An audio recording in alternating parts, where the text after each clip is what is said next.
Good afternoon and welcome to News 9. I'm Nolan Pinto. Now, Belgavi has turned into a battlefield as Shiv Sena activists staged a protest. They burnt an effigy of the Karnataka government near Chinnoli village.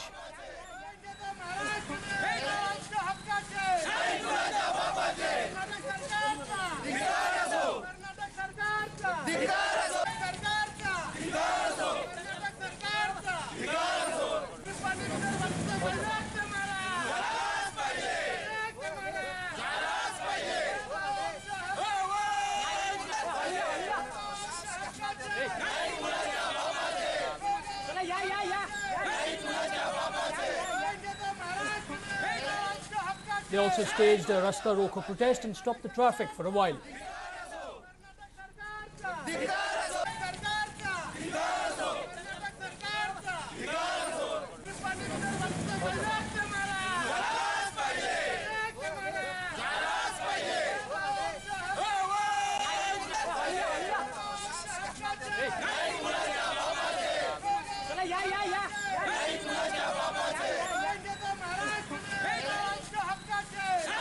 Well, Belgavi has indeed turned into a battlefield as Shiv Sena activists staged a protest. They burnt an effigy of the Karnataka government near Chinnoli village. And they also staged a Rasta Roko protest and stopped traffic for a while. Well, for more on this, I'm joined by my colleague Arun. Arun, earlier on we had information that Shiv Sena MLAs and some leaders were arrested, but how come these protests are still going on there?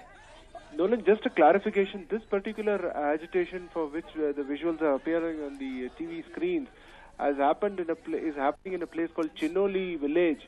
This is in Chandgarh taluk of Kolhapur district in neighboring Maharashtra.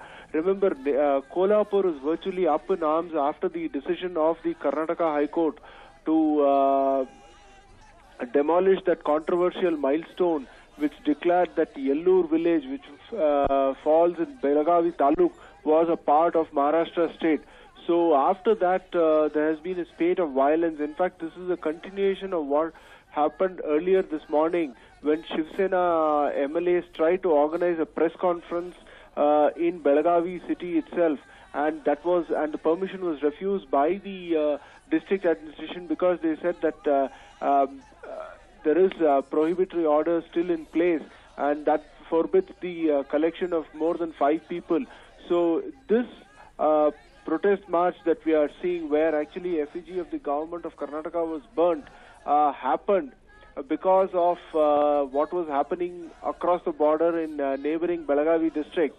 And as you rightly pointed out, the Shiv Sena is trying to turn the table. In fact, it's trying to tighten the screws. It's taken this matter right into the House of Democracy or the Parliament, and they try to create a din. But thankfully enough, BJP members, particularly Prahalad Joshi, who's the MP from Belagavi, protested, and they were able to prevent anything from happening inside the Parliament. But clearly, it looks like this could become an interesting election point for Shiv Sena ahead of the Maharashtra elections later this year, Nolan.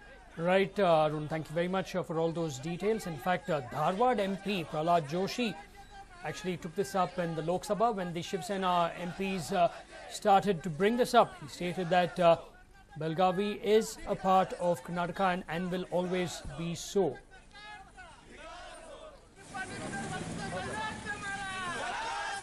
In fact, he went on to state that Belgaum and parts of Belgaum district are an integral part of Karnataka. It will remain like that till the moon and stars exist. Well, it seems like all the action is in Yellur again. Shiv Sena MLAs are backing the MES activists over there. Sena leaders today were planning to hold a press conference. The police opposed their move and said that holding a press conference would create unrest in the district. But the Shiv Sena MLAs went ahead and held the press conference and also torched the Karnataka flag. Now, this led to an uproar among the people. Well, it did not stop there. The police then chased them, but their jeep toppled and they ended up in a ditch. However, it did not stop the police from going ahead with action. 4 Sena MLAs and several other leaders have been arrested. They tried to enter Yellur by violating prohibitory orders.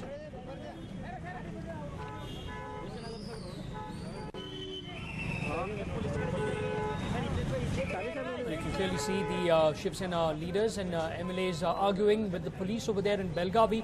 They wanted to hold a press conference. Now, in spite of the police telling them not to do so, they went ahead. It's surprising why the police could not arrest them immediately, because if it would be normal citizens or NGOs doing that, they would be stopped, pulled by their shirts, collars and put in a police van. But over here you can see that the police are arguing with these leaders. Now, later on the police did try to chase them, but their vehicle toppled in a ditch. But as of now, we're told that 4 Sena MLAs and several other leaders have been arrested as they tried to enter Yellur by violating prohibitory orders.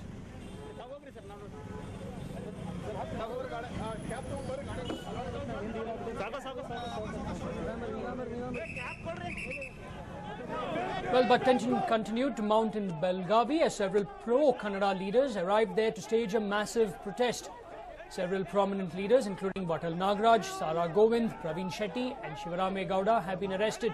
They were detained for violating prohibitory orders which have been imposed in the region. They were arrested from Samra Airport. Now, things are getting really bad over there, considering the fact that in the next few months, Maharashtra will be going to the polls. Assembly elections are going on. The Shiv Sena hopes to gather or garner a lot of the seats. It's not too sure whether the BJP will go along with the Shiv Sena, because many leaders in the BJP want the BJP basically to go to the polls alone. The Shiv Sena wants to make sure that the Belgaum issue, the Belgavi issue, is brought out in order to see to it that they can get maximum mileage from that. And all this started on the 25th of July when the Belgavi police removed a signboard or a milestone at the entrance to Yellur with Yellur, Maharashtra State written on it. The signboard was reinstalled by the villagers on Saturday. Now, more such signboards came up in the area after Friday. The Belgavi district administration had asked the police to remove the signboards, which resulted in a scuffle between the police and villagers. In fact, Vatal Nagaraj did speak to us during this entire ruckus. Let's listen into that. ಅತ್ಯಂತ ಮಹಾದ್ರೋಹ ಈ ರೀತಿ ವ್ಯವಸ್ಥೆ ಆಗುತ್ತೆ ಅಂತ ಹೇಳಿ ನಾವು ಕನಸು ಮನಸ್ಸಿರಲಿಲ್ಲ. ಎಳ್ಳೂರು ಕನ್ನಡದ ಊರು, ಕನ್ನಡಿಗರ ಊರು. ಎಳ್ಳೂರಿಗೆ ನಾವು ಹೋಗ್ತೀವಿ ಅಂತ ಹೇಳಿದ್ರೆ ಇಲ್ಲಿ ಬಂಧಿಸ್ತಕ್ಕಂಥದ್ದು ನೋಡಿದ್ರೆ ಪೊಲೀಸು, ಜಿಲ್ಲಾಡಳಿತ, ಮಹಾರಾಷ್ಟ್ರ ಏಕೀಕರಣ ಸಮಿತಿಯ ಪರಾಗಿದೆ ಅಂತ ಹೇಳಿ ನೇರವಾಗಿ ಹೇಳ್ತಾ ಇದ್ದೀನಿ. ಅಲ್ಲ, ನೀವು ಬಂಧಿಸಿದ ಮೇಲೆ ಇನ್ನೇನ್ ಮಾಡ್ತೀರಾ? ಏನ್ ಮಾಡಕ್ಕಾಗಲ್ಲ? ಬಂಧಿಸಿದ ಮೇಲೆ ಇನ್ನೇನು ಮಾಡೋಣ ನಾವು? ಹೇಳಿ.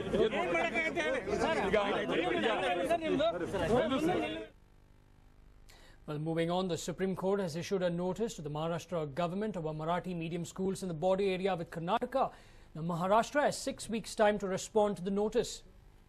Karnataka had objected to the running of these schools in those villages which are located inside its territory, but is claimed by Maharashtra to belong to them.